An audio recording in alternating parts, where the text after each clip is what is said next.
All right. Let's see. 3, 2, 1. All right. So, this is going to be another commentary. It's been a hot minute since I've done one of these. Because I've just been busy with stuff, you know. But I've had like footage backlogged to commentate over.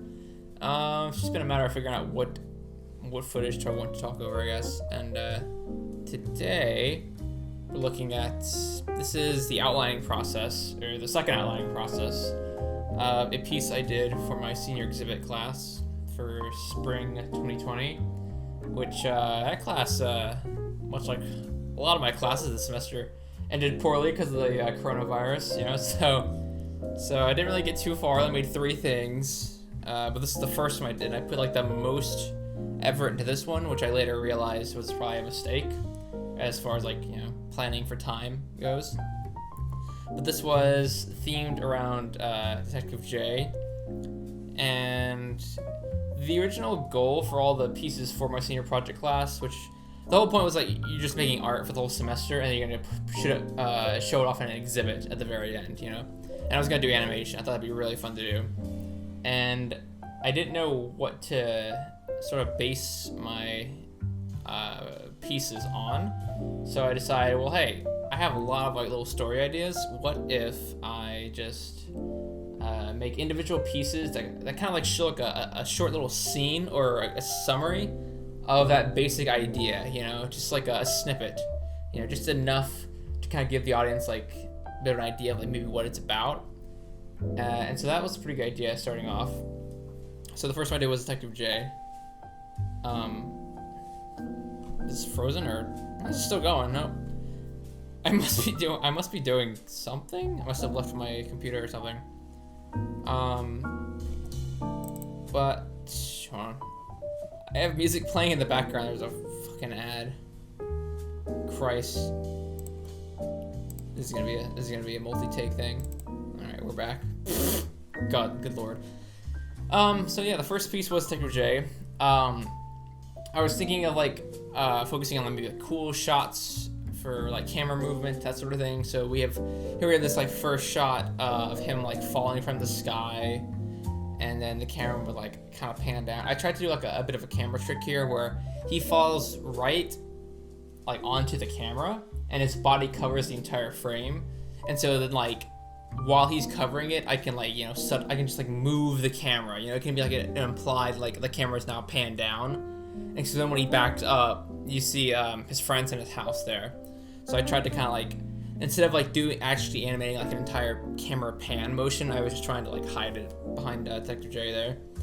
But the reason I'm doing the outline, I realized that I was trying to find a section where I was laying down the actual line work, but I realized that the way I did it, I guess, I did the outline, and then I did the J inks for Detective J, and then I just started coloring him. And so it wasn't like a consistent like, oh, let me do the line works now for every character, let me go back and color everything now, let me go back and shade it. It was just kind of like I was doing it in pieces all over the place, I guess. Which I think that was just because I wanted to see how it would look. Because for this, it's the first time I was also animating with colored line work. I decided to have like a dark red, because I just want to see how that looked. So I think that's why I decided to animate Jay first, like completely, and then go back and like color him real quick, just so I can kind of like see. Because I had to draw like a bunch of other characters for this as well. They weren't going to be doing much, but there was still going to be a lot. So I decided to just go ahead and like test it and see if I liked the way it looked visually. So I think that's why I did that. But I figured the outline, you can like, when I do my outlines, I basically lay down all the actual like animation work, you know, like it's, yeah, I guess it's the foundation, I guess, of the animated parts, you know. And then what I do with the inks is I just go over that, but cleaner. I just like basically do the same thing but cleaner, and those are like my main like guides. So this is like I consider this to be like the heavy lifting part of making the animation, because this is the actual animation part, and then everything else after this is like, you know, copying over it and using it as guidelines. So that's why I figured, well, you know what, this is kind of the same thing as seeing the whole process of animating. I'm trying to think of what else to say for this piece. Really, I mean, it's been several months now. You can see the timeline down there, or not the timeline, but the clock. January 25th is when I was working on this in particular. And this took a while. It took a pretty long while. Let me see if I can pull up real fast how long, like hours wise, it took total for me to this, because this was the longest piece I did out of the 3 at least. Let's see. So this piece took 32 hours and 9 minutes. So 32 hours basically. Which, well, yeah, that's a decent chunk of time considering the end result was about 16 seconds, you know. And I was really pleased with how it turned out too. With the coloring, the animation, it felt really good. But one thing I realized was that, okay, yeah, this 16-second clip took 32 hours. So I realized, okay, that's a bit of a problem. If I'm going to, like, the original plan was to make, like, well, I was aiming, let's see, I think I had 9 pieces to make, like 9 possible pieces to make for the senior exhibit. I said I was gonna aim for 5, and then at some point I realized, okay, like worst case scenario, we'll do 3. And so clearly worst case scenario happened because I did 3. And I didn't even stick to my original idea either. With the whole basing them off the story ideas that ended up getting scrapped. Because I just like, I realized like time was like the hugest issue, or the biggest issue for this. Because I realized, okay, I wasn't gonna have enough time to really plan out scenes that I would have liked to have done based on the projects. I mean, at the very time, I'm glad I did Detective J first, because this also kind of worked as a bit of like test footage for like the animation whenever I work on that. Because that was one of the things I wanted to do. I wanted to like animate something short, just to kind of like figure out how do I want this to look animated. Because I've never actually like, this is the first like piece of like, you know, quote unquote modern animation I've done with this character. So it was kind of, this kind of worked out as a double purpose here to, you know, as a piece for the senior exhibit, and also just a way to kind of see, you know, like how is this character going to look when I've animated him, now that I've like redesigned him several times, you know. So that kind of worked out. So I'm glad I did this, and plus it has like more meaning to me as well because it is Detective J. You know, it's something that's been like an active, ongoing project for years now. So it's like, okay, it's at least even if the senior exhibit thing was not as successful as it could have been, it's like, well, hey, I got this cool piece, you know. And this is probably my favorite piece out of the 3 I made.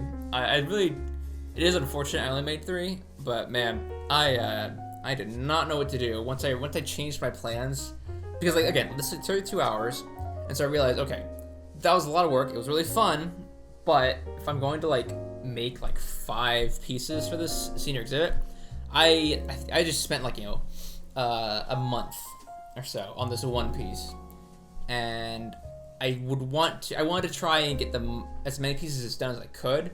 So I decided to go to the drawing board and just figure out, okay, well, so what can I do? My original idea was to just make short little animated loops of movements. Just like movements would be the focus, you know, and just like animating movement very well, you know. So I think one of the pieces I tried after this was just a walk cycle, just because that's I've always had like trouble like not being able to get them like exactly right. So I figured this would be a good practice for learning how to do a walk cycle, and then also it would be a piece, you know. So again, killing 2 birds with 1 stone. That didn't go very well because I just was not very happy with how it was turning out in terms of like I didn't know what to do with it. I had the walk cycle, and it took like several different like outline versions to actually get it looking decent. Like I would draw a walk cycle once, it looked bad, I would just draw over it again, use that as like a base, just keep building and building on top of what I already drew. But it just wasn't looking very good in the end. I didn't know what to do with it. So I scrapped that, and again, I changed that whole plan. And then I tried a couple other different like just loose, like I outlined a couple like different like animations. Did one of the guy dancing, one of like a long wind up and like punch scene with the guy, like he punches a guy and then slams down and the ground like splits open. I tried that, and like those were fun to do, but they were like I guess they were like cathartic, kind of, because it was just like a nice break from like working on senior project stuff, and I didn't feel like I wanted to do anything with those pieces. But they were. I also made them. I started making more pieces like that, where it was quicker, just sketchy kind of outline mess, because we had like a mid-semester review coming up, and I was like, okay, I need to have like something to show, and like these are, starts. Hopefully they're promising starts. So that's another reason I just kind of like made a couple of those, and unfortunately I just did not feel like doing anything with them. So, but back to this. I'm also wondering why the taskbar down there is vanishing every now and then. It's a little weird. This probably has something to do with my OBS settings, I would imagine. Oh, you know what? Because I probably did full screen on something, and window capturing. I don't know. But anyway, we're back here. Now we're getting to like this more like the crazy like perspective shift of the camera, where you saw like he got really close up to the camera and his hands were like kind of swooshing over it like a cross, like an X formation. This was actually, it turned out a bit messier than I would have liked in the final. I probably smears are something I probably need to practice more with, because I would definitely say I've gotten better with smears, but they still look kind of messy. I don't really like messy smears, and that's just what I happen to do a lot for some reason. Because like I feel like a good smear should be pretty solid, or at least that's how I want my smears to look, like a solid mass of color moving, because I feel like it's easier to see, so you can kind of see the movement happening there. Whereas like a lot of my smears, I don't know how often I do this now, but I still feel like I do every now and then.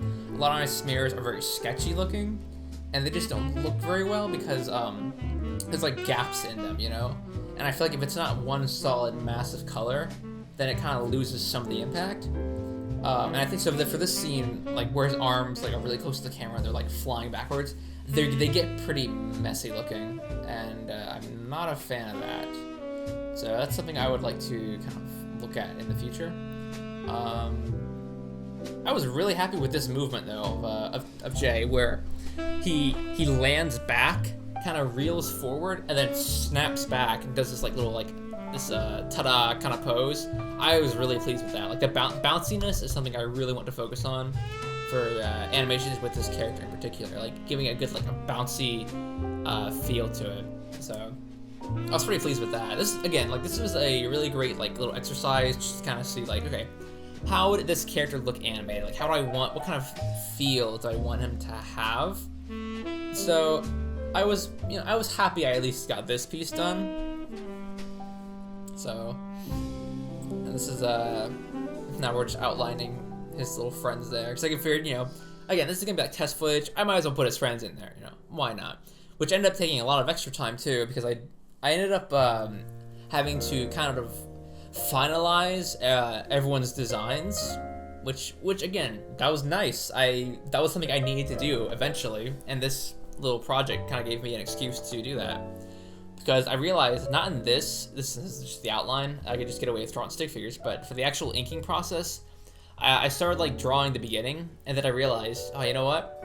I actually don't really have like, what's my concrete like plan in terms of like design? Like what do I want the design of these characters to look like? So I've redrawn them like several times over the years, because I've never been too satisfied with all their looks. Jay's changed pretty significantly. But now I'm kind of like, he's basically at a point where I'm fine with him, how he looks. But his friends, I was not entirely sure. Like there was only room for change. So I realized, like, okay, well, let me put the animation on pause for a bit, and I will redraw these characters. I will finalize their designs, with using the colored ink work, or the colored line work, I guess. Because that's another thing I was interested in. After watching the show Mob Psycho 100, I'm pretty sure I'm not like colorblind or anything, but I'm pretty sure their line work is like done with a dark green tone, and that was actually really interesting. I don't think I've seen another show do that. Like I personally haven't seen it, and I'm not saying no one has done that, but that was the first instance I had seen of like a show using colored line work, and that was really interesting. So it's kind of like, it made everything kind of pop in a way that was very appealing to me. And one of the things with Detective J was like I always wanted to be colorful, and so that seemed like a natural like thing to include in the design.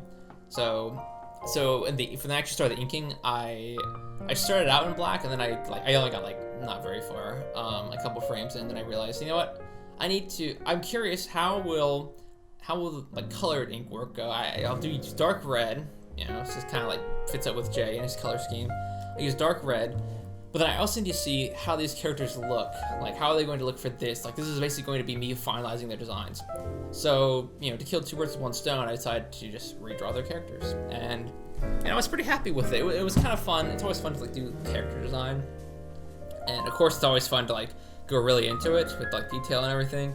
But then it's like, okay, we have to keep in mind, how is this going to look animated? So, and I think I did a decent job of, like, also kind of keeping that in mind. Because, I did that a lot early on. I kind of like over design them, not so much, but just to the point where it'd be like, okay, it's gonna be tricky to animate, you know. But I think I'm pretty happy with the designs so far. The only one, Daphne, his one of his friends, I still don't know. Her looks kind of just, it is what it is at this point. So but I'm fine with it though. I'm fine with it. We'll see. Maybe I'll change it in another year or so. Whenever I finish the or actually start the animation, I guess I'll say. And this is another fun transition. Transitions was another thing I was actually trying to focus on for here too. So this is the hands of the wardens, you know, coming down, grabbing his friends. Because again, this is going back to the whole idea of like, I want to show like a single scene that can kind of give the viewer an idea of what the overall story is. You've got Jay, he jumps in there, he's got his friends, but then his friends are suddenly kidnapped by the warden, you know, and so his big hand, the camera pans up. So that was a really fun transition to get. It was tricky too, because like, again, like you have to get like the perspective on his hands, and drawing his hands like this, like clutched together like that, was very hard to manage. It's like, that looks way too small. Did I change that later? I wonder if I changed that.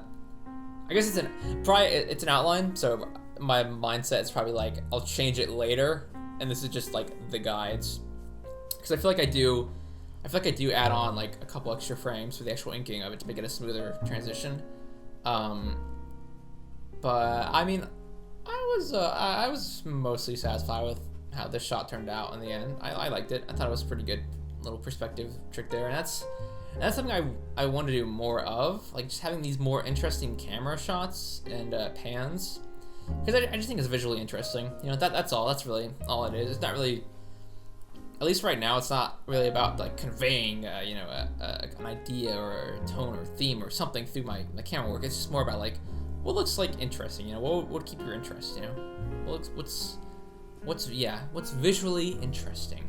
You know, don't want it to be flat looking. You know. So I feel like I have that all throughout. Like I think, yeah. This piece right here kind of has the like illusion of being like a single take, because now that I think about it, like, so you have Jay dropping down, then he gets up on the camera, he backs up, and we're still on this one take. There's his friends. The hand come down, grabs it. We pan up with the hands, show the villains up there. Drugwig busts out of the hands, flies at the camera, and then we like kind of like the camera spins around like through him. CJ, it pans there behind him, and then Jay jumps up, we pan around again, and then that's it once he falls on the camera.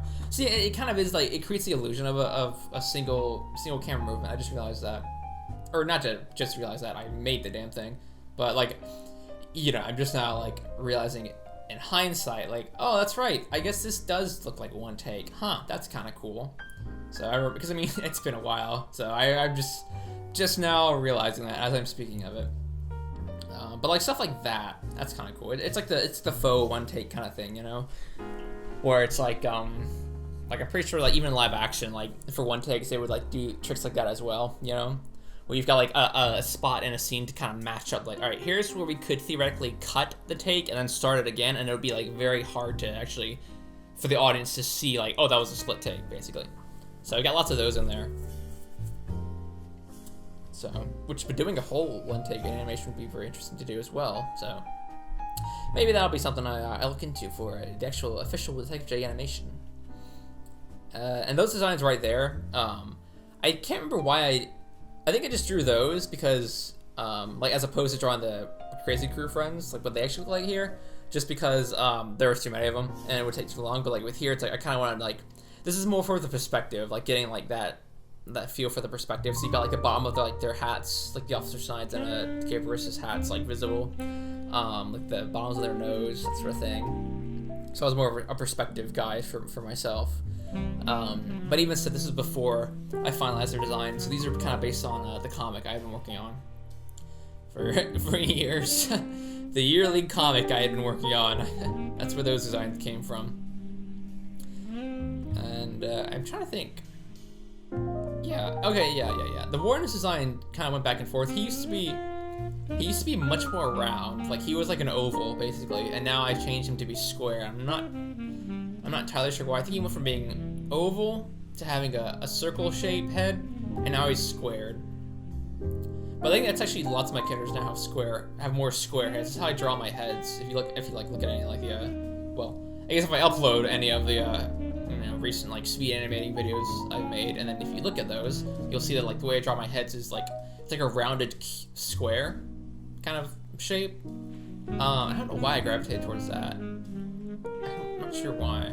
I'll have to like, I don't know if I'll make a video about this, but I feel like just kind of examine like the way I've changed like Detective J's like character design over the years, because his head was like completely round at first, and then it's like slowly evolved into that square shape thing. I think working on Detective J, like that's definitely evolved like my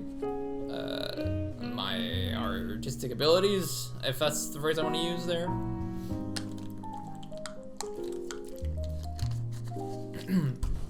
Because it always felt like once I was like working on the comic, it felt like I was like refining like a style that I always had, kind of. Like I feel like I can look at old stuff and look at the new stuff and say, oh yeah, this is like a clear evolution of that. So it's kind of nice to just kind of keep naturally through that. Ooh, okay, and here's another cool perspective shot. It's supposed to kind of like, this is more of like the imagination kind of side of things, where it's like not as realistic, obviously. Where like you see Jay, it pans to his back there, he's like, and he's facing off against like these like the warden, the Capers, and the Officer Snipes, and these like massive figures just being imposing, Like when I was thinking in my head, like I was thinking, what would be imagery for like an opening sequence or something, Like that's kind of what I was going for, because I feel like a lot of opening sequences like get really fun and creative with like imagery like this. So that's kind of the inspiration. So that'd be kind of a cool shot to have like Jay's back to the camera facing off against like the antagonists, and you have Joywig and Larry there as well, like backing them up. And then the really cool shot where he leaps at them and the camera pans and like lands right behind it lands behind the enemies, and like looking from my lower angle, so Jay like kind of rises up, which is like I thought was like such a cool shot, because it goes from him being like in the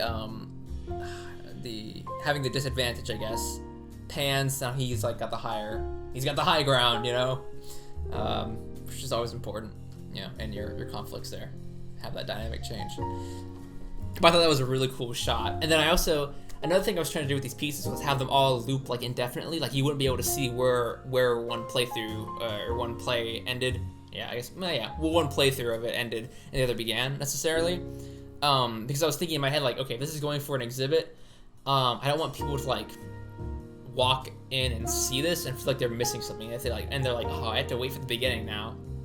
It's just kind of a way for it to like kind of like loop seamlessly, and so it always feel like you're getting like the full experience more or less. So I think at the very end here, when Jay like leaps at the enemies and he like kind of lands on the camera, it's supposed to like zoom into his glasses. And then in his glasses, like the reflective lights, like the whites of the reflection in his glasses are supposed to like turn into clouds. And then that's where like it loops into the beginning again, So that was my plan with that. So that's why I was kind of like designing it in this certain way with the loops in mind. Oh, here's some smears too. Not the actual smears I did in the thing, but like I think kind of indicator. I think I changed this scene a bit as well for the inking.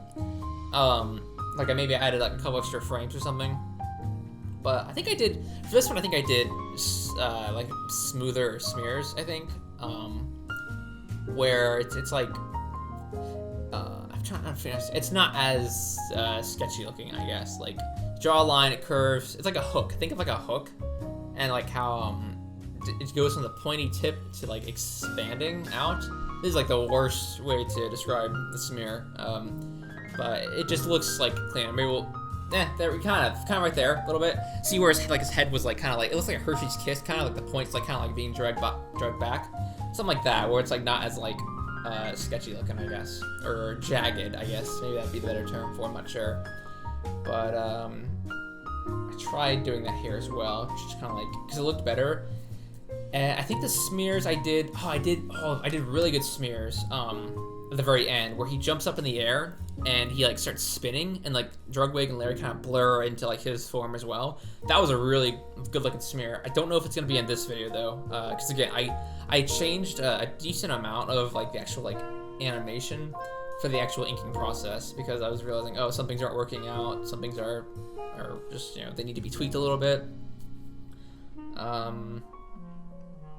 But yeah, that was a really fun one to work on. Oof. Where are we at? 8 minutes left. Yeah, I could feel it in my voice. Let me see some water again.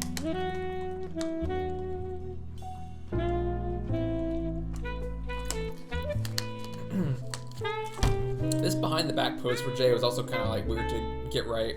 Oh, and I also didn't know where the ground was supposed to go. That threw me for a loop. I was not sure like the perspective of the ground. I was trying to imagine it in my mind. Like, okay, we're looking down at Jay first, and then we pan behind him. Where's the horizon line going? I did not know. And I think even by the end I still didn't know. I was just kind of like winging it and like thinking like, well, it'll go fast enough, no one will probably notice if it looks weird. And then having these guys transition in, that was another issue. Not really an issue, but that was just another thing to consider. Having them kind of like be smeared in as well. But yeah, there's behind the back shot for Jay, I was like kind of, something didn't sit right with the perspective about it, and I think that was another thing that got changed. Not by much, but because I think I did want to at least have his eye and his like, you know, gritted teeth shown as well, so you can kind of like get the comparison of like his emotions, you know, facing off against the main antagonists. So I wanted to at least have that, but the hand was like kind of tricky to get right. So this is that scene. I think this is him. I think, yeah, now is the wind up for the jump, which was a pretty cool. I mean, this whole thing was like fun to do because like I'd never like done shots like this before. I'm trying to remember. I don't think I was going to do this on 24 frames. Wait, am I doing it 24 frames? Am I doing it? Wait, that is 24 frames, right? That is 24 frames. Oh, that's actually interesting. I am doing this on 24 frames? Am I really? Shit. Let me actually, wait, 1, 2, 3. I moved it. I keep moving it. 2, 3, 4, 5, 6. It is 24 frames. That's really interesting, actually. Wow. It has been a while. I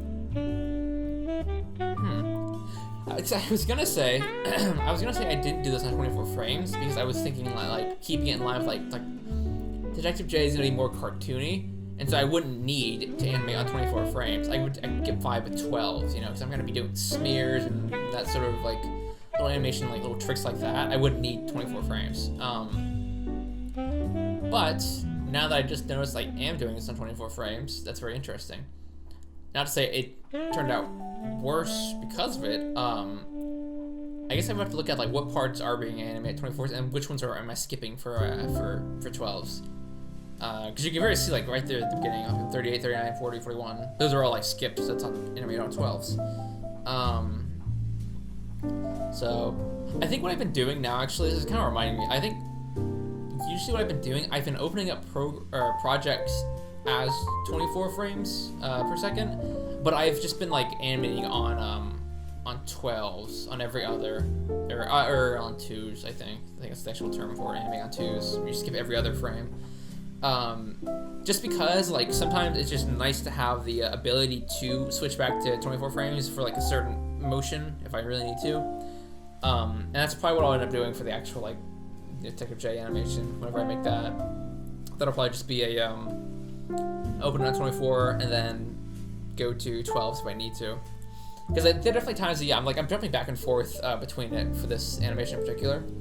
and because you know, sometimes you need more frames, you know, sometimes you need to like or you just want something to look smoother, you know, like this right here doesn't need 20 more frames, as I'm showing here. You know, I'm skipping every other one because you want the faster. I think if you want faster movement, you do like less frames. You want slower, you do more frames.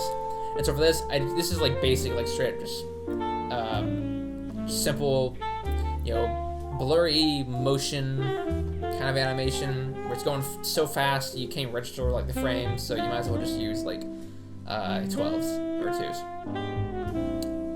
But this was kind of an interesting little section to plan out. Because I was going to have, the goal is to have him jump up and then he starts spinning, or no, he jumps up, his arm sticks out, Drugwig flies out, grabs his arm, and then they start spinning, and Larry gets caught up in there as well. And so they just jump up and they just turn to this big spinning, like, I don't know, thing, this like, spinning object, and then they pop back out of the spin, and then they come flying at the camera. So I thought it'd be a good way to like kind of build momentum into the jump, you know? So he jumps up, he reaches the peak, starts spinning, and then like they pop out with a lot of energy, and then they come slamming back down. It felt like a really good like kind of sequence to do.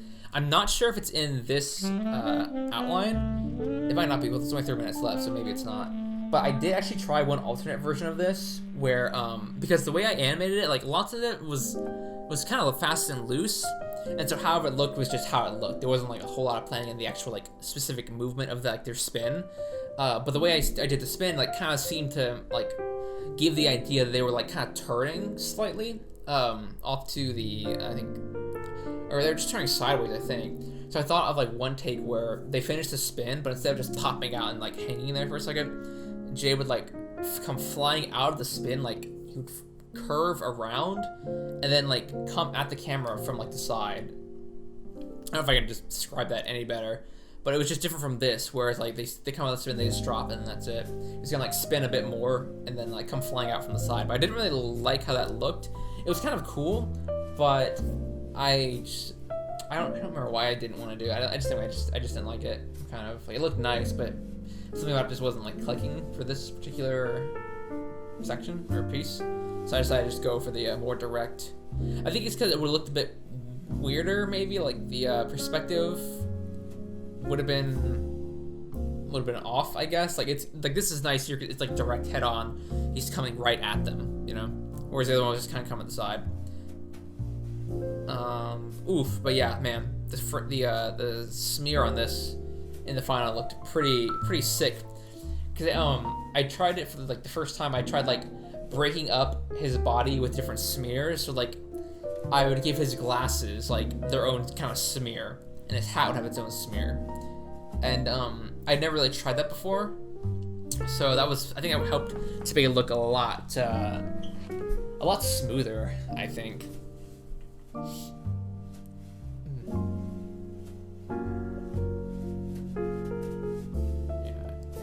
There's something about a really good smear. Like, oh man, that looks. I'm just noticing his arm, like the way it's like dragging him behind. It creates like a good momentum.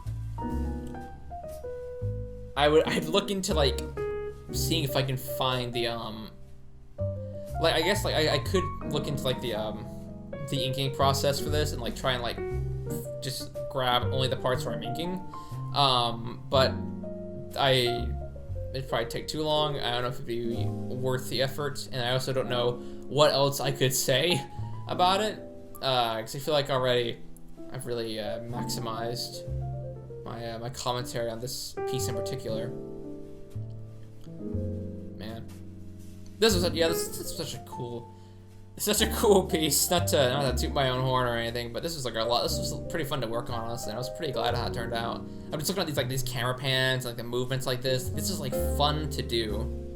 Oh, we're done. Oh, we're all done. Okay. I guess I had finished it then. Yeah, that makes sense. That was the end of it.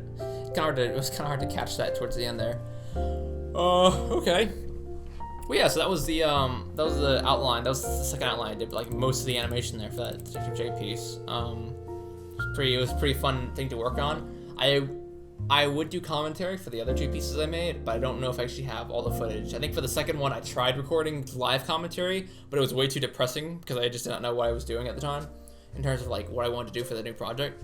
And the third one, I don't know if I actually recorded anything at all. And if I did, it wouldn't be that interesting necessarily because it's just me like copying and tracing an explosion multiple times, you know, and drawing clouds and, like smoke. So it's not like the most exciting thing to commentate on. This is probably like the only one that actually had like some good mileage on it, I'd say. Or not mileage, but had like had the best potential for commentary, I'd say. So yeah, thank you for watching. This is really only going up because I kind of need some supplemental material right now because I'm not going to have an animation up this month. Probably just going to be next month. And you know, the commentaries, they don't suck to do, you know? They're not bad. So I'd like to try and get into the habit of doing a couple more of those if I can ever, you know, get the work to do them. So yeah, thank you for watching. Before this video goes on too long, thanks for watching. This is gonna wrap this up. I hope you enjoyed. Hope something was informative of this. And if not, well, thanks for sticking out to the very end. You know, you go ahead and let's do the plugs here. Go ahead and like and subscribe. You know, if you want to see more content from this channel. Otherwise, you got some, you know, some gaming stuff on the other channel, the Fakery 102. That's the home base, really, and this is the side project there. But again, thanks for watching.